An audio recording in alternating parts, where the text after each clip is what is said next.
Good morning from Cape Canaveral Space Force Station in Florida. You're looking at a live view of United Launch Alliance's vertical integration facility. This is the hangar in which ULA has assembled an Atlas V rocket over the last month or so, preparing it for liftoff. Liftoff is scheduled for tomorrow at 6:54 p.m. Eastern Time with Boeing's Starliner crew capsule. The Starliner spacecraft will be going up to the International Space Station on a test flight, an unpiloted test flight that could pave the way for the follow-on mission to carry astronauts to the space station on the Starliner spacecraft. Today's action, though, will be the rollout of the Atlas V from the VIF out to Pad 41. The vertical integration facility stands about 30 stories tall. It's about a third of a mile south of the Atlas V launch complex at Pad 41.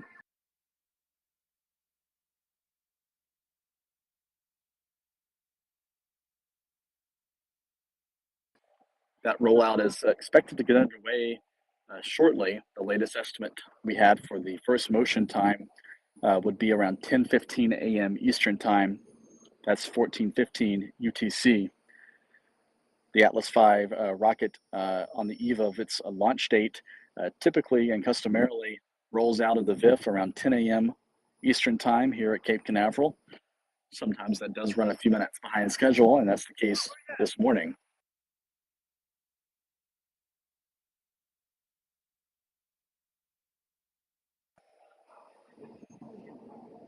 We'll bring you live views of the Atlas V and the Starliner spacecraft once it is emerged from the VIF. This view you're seeing now comes from the beach mound on Beach Road at Cape Canaveral Space Force Station, just less than a half mile or so from the vertical integration facility and Pad 41. From this location, we'll be able to track the Atlas V's journey. It's about 1,800 feet or 550 meters from the VIF to Pad 41. And if all goes according to plan, that journey will take less than an hour to complete from the time the Atlas V emerges from the hangar until it is over the flame trench and on the pedestals at Pad 41 to begin final countdown preparations for launch tomorrow.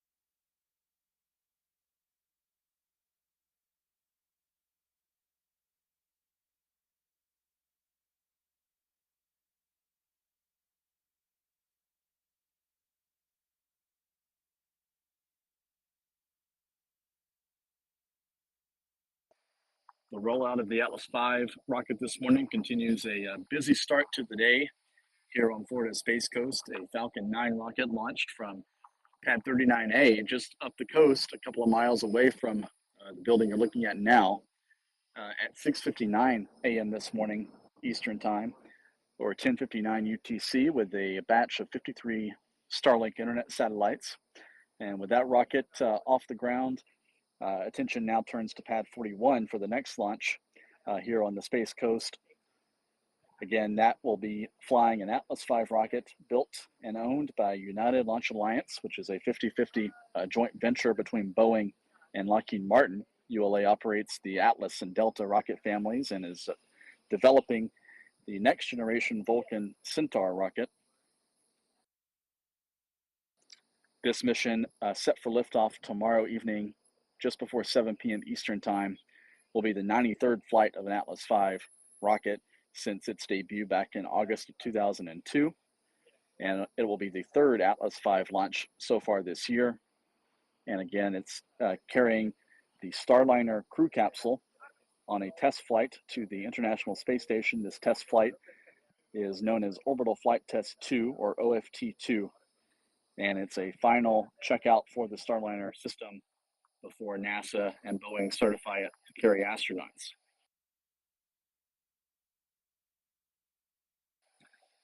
Boeing is on contract with NASA for 6 operational crew rotation missions using the Starliner spacecraft.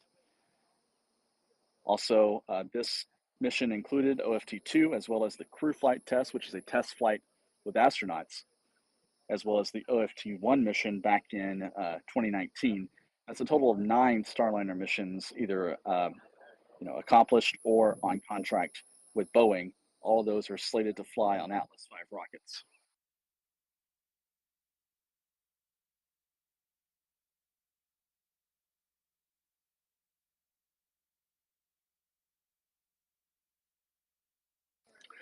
The Starliner spacecraft is one of 2 capsules that NASA is working with through the Commercial Crew Program.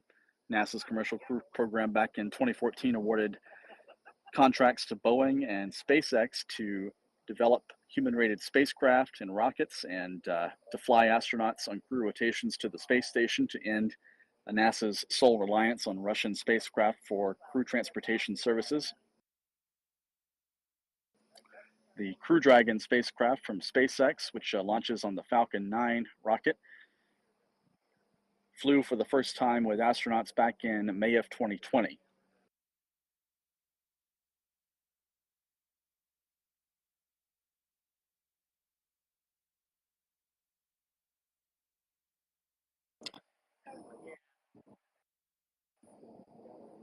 So while you continue to look live at the vertical integration facility, we'll stand by for first motion of the Atlas V. The Atlas V will be riding a mobile launch platform along rail tracks that are laid out between the VIF and Pad 41.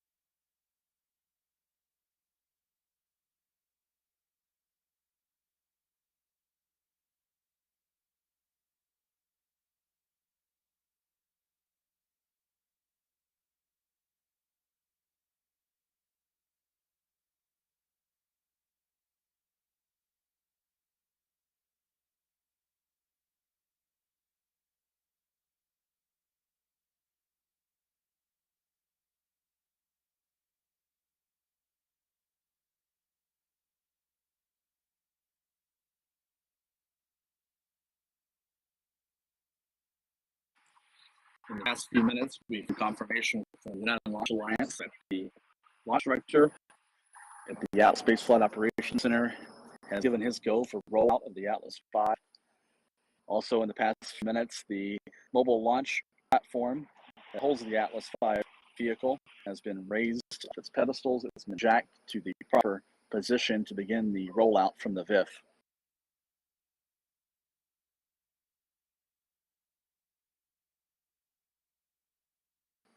Two trackmobile locomotive-like devices will be pushing the Atlas V and the mobile launch platform during the rollout from the vertical integration facility to Pad 41 this morning. This launch complex, Pad 41, was originally built in the 1960s for the Air Force's Titan rocket program. Lockheed Martin took over the lease at Pad 41 in the late 1990s and modified the pad for the Atlas V rocket.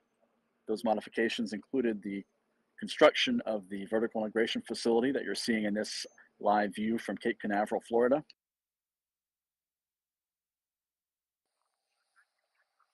The first Atlas V rocket launched on a flight with a Eutelsat communications satellite back on August 20th of 2002.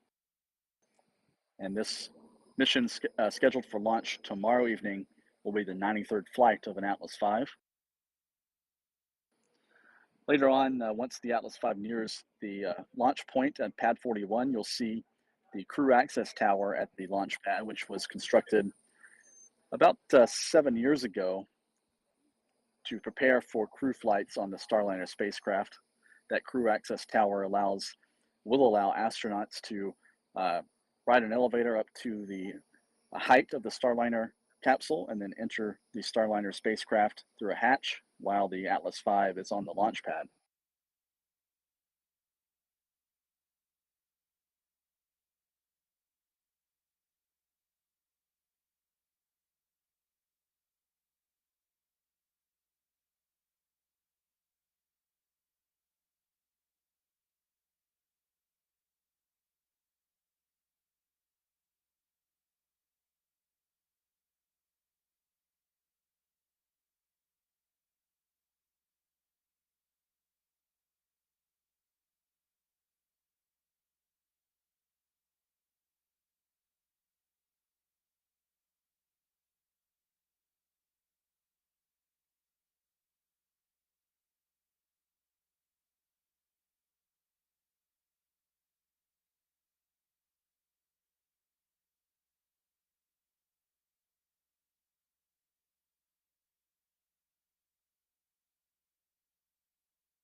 The Atlas V rocket has just begun its rollout.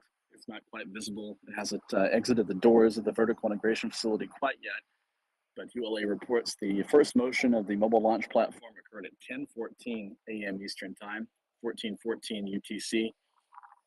This begins the 1,800 foot or 550-meter journey to Pad 41. That journey expected to take a little less than an hour to complete.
This particular configuration of the Atlas V is known as the N22.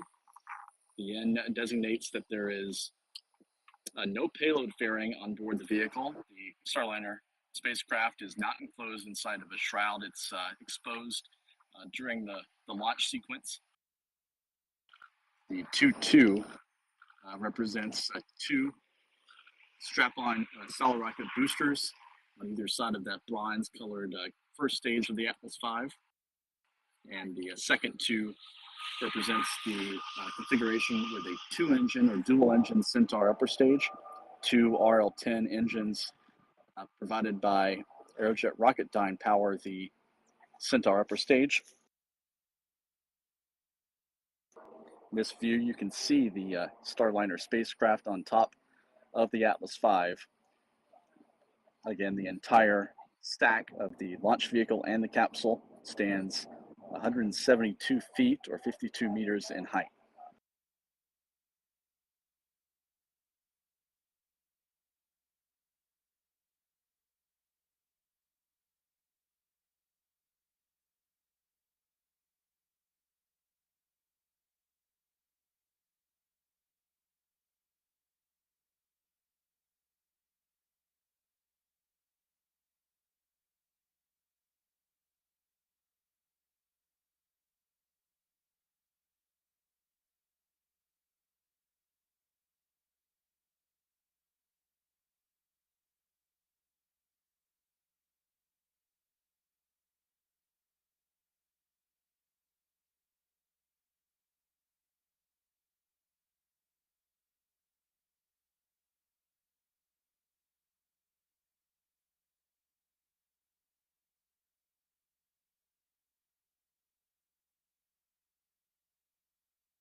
The mobile launch platform carrying the ULA Atlas V is now picking up steam heading toward Pad 41. The rollout began at 10:14 a.m. Eastern Time or 14:14 UTC with the Atlas V and Boeing's Starliner crew capsule. After exiting the north door of the VAB, the launch platform and the rocket paused for a few minutes, as is customary,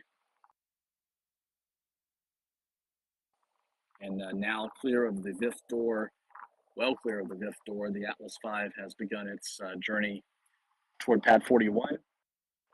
Two trackmobiles, which are essentially like locomotives, are pushing the mobile launch platform and the Atlas V along rail tracks out to Pad 41. The journey is expected to last less than an hour from the first motion until the time the Atlas V's engine and boosters are over the flame trench at Pad 41 and in the proper position for launch. It's about 1,800 feet or 550 meters or about a third of a mile between the VIF and the launch pad itself. Again, liftoff of this Atlas V rocket and the Starliner spacecraft on the Orbital Flight Test 2 mission is set for 6:54 p.m. Eastern Time or 22:54 UTC tomorrow, Thursday, to begin a planned nominal 6-day test flight to the International Space Station. The Starliner, assuming an on-time launch and assuming good weather in the recovery zone, would undock from the space station and head for landing under parachutes at White Sands Space Harbor in New Mexico on the evening of May 25th, a week from today. But again, that assumes an on-time launch tomorrow and good weather at the recovery zone.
ULA's Atlas V rocket and the Starliner spacecraft have passed the halfway point in this 1,800-foot journey from the vertical integration facility to Space Launch Complex 41.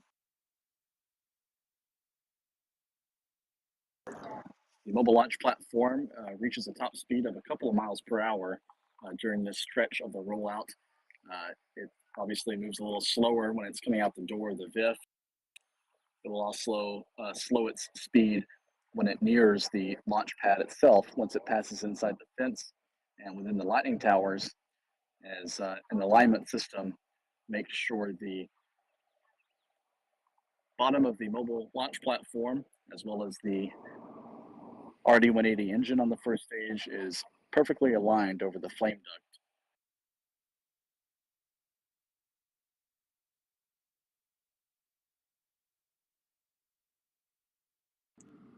Once it is hard down on the launch pad, auto couplers will engage at the bottom of the mobile launch platform to connect the MLP with various commodities out at the pad. Those auto couplers will feed kerosene and liquid oxygen into the first stage of the Atlas V, as well as cryogenic propellants into the Centaur upper stage.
You can now see the Atlas V is nearing the launch pad. This view, you can see the 4 lightning protection towers, 2 on each side of the launch pad itself, as well as the darker structure in the center, which is the crew access tower, known as the CAT. And that's the tower that would be used by astronauts on future missions to climb up to the level of the Starliner spacecraft in an elevator, and then walk across an access arm through a white room to enter the spacecraft through the side hatch.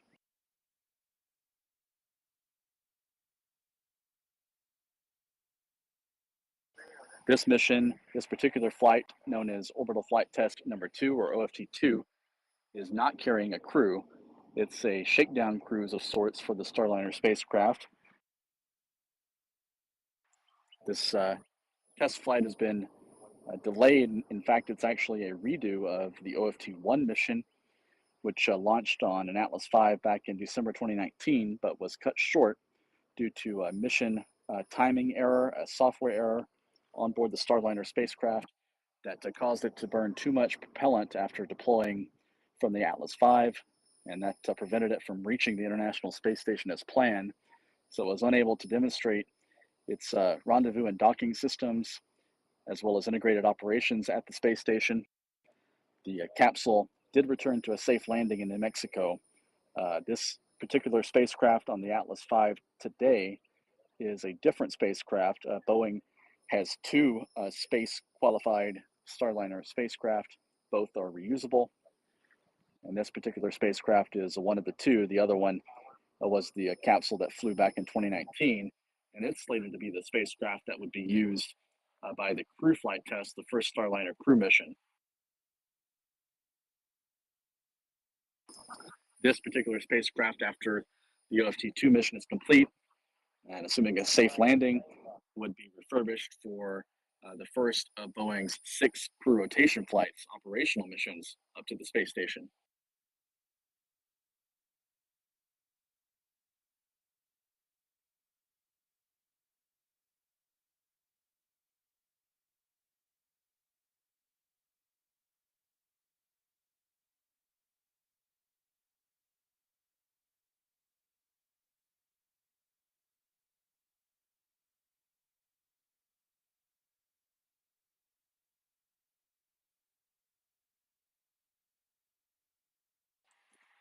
As you can see, the Atlas V is about to pass within the lightning towers at Pad 41. It's now inside the gate, the south gate of the launch pad. The white spherical structure you see on the right side of the field of view now is the liquid oxygen tank that holds oxidizer for the Atlas V rocket. And in fact, in the background, by happenstance, beyond that liquid oxygen tank is Launch Complex 39A, where a Falcon 9 rocket from SpaceX launched just a few hours ago at 6:59 a.m. Eastern Time with 53 Starlink internet satellites. So you can get a feel for the landscape here at Cape Canaveral and at the Kennedy Space Center with multiple launch pads in operation.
Now about 33 minutes into this rollout of United Launch Alliance's Atlas V rocket to Space Launch Complex 41.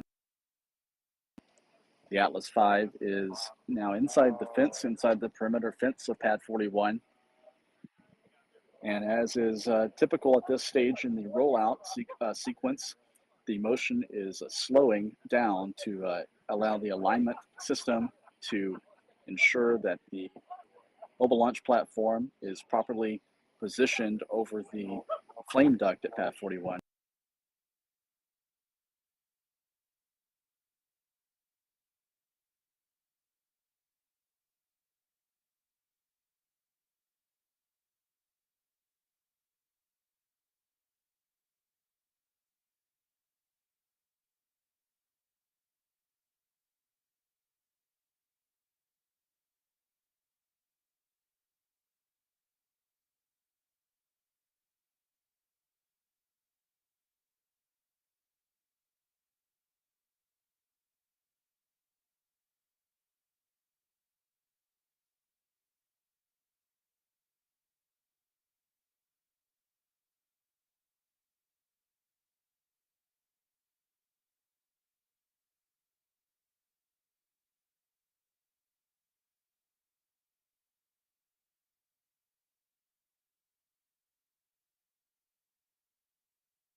You're now seeing the Atlas V nearing its final position on the launch mount at pad 41. We've zoomed in now on the upper part of the Atlas V rocket. You can see the Starliner crew capsule, as well as its service module just below it. Just below that is an aeroskirt that was added to the design to improve aerodynamic qualities during the initial phases of launch through the thick lower layers of the atmosphere. And below that, the more narrow portion of the vehicle is actually the Atlas V's Centaur upper stage. At the bottom of that upper stage, two RL-10 engines will be performing the injection burn for the Starliner spacecraft to place it on a suborbital trajectory. The Starliner's own engines will do the final bit of work to place it into a stable orbit. On the right side of the view here, you can see the crew access tower at pad 41. The white arm and white box type structure on the crew access tower is the crew access arm and the white room.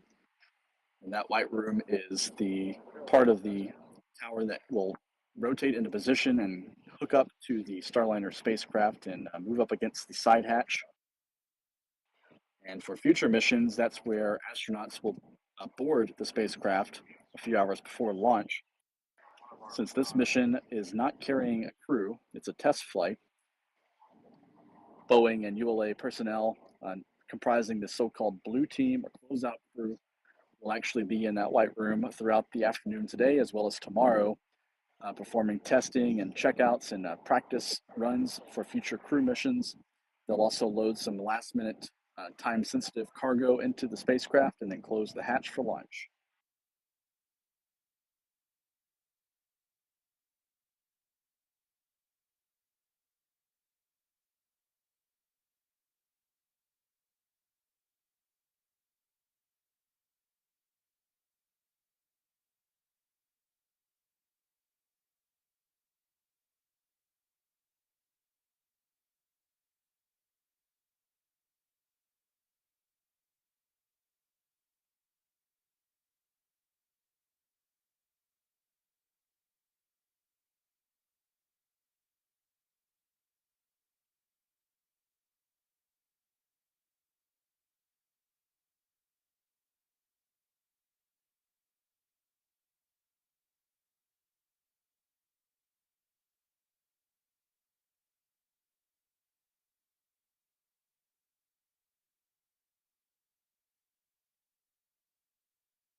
As you can now see, the Atlas V is in the final stretch of its rollout, likely the final few feet or inches before ULA's ground team out at pad 41 confirms that the rocket is perfectly aligned and perfectly positioned over the top of the flame trench and the flame duct. Once in position, the jacking system on the mobile launch platform will lower the entire rocket and launch platform structure onto pedestals. And that'll set the stage for final launch preps. As I mentioned before, automatic couplers will engage to load propellants into the Atlas V during the countdown.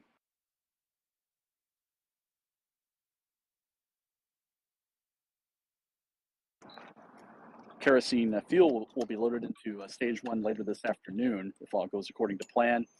And a cryogenic liquid oxygen will be loaded into stage 1 tomorrow, shortly after noon Eastern time, as well as liquid oxygen and liquid hydrogen into the Centaur upper stage. With the Atlas V now at pad 41, just the final checks to ensure proper alignment underway. We're going to go ahead and end our live audio commentary. We hope you will join us tomorrow for the final countdown and launch of the Atlas V and the Starliner spacecraft on the Orbital Flight Test 2 mission to the International Space Station. The Starliner is scheduled for launch once again at 6:54 p.m. Eastern Daylight Time, or 22:54 UTC. Launch will occur from pad 41 at Cape Canaveral Space Force Station in Florida.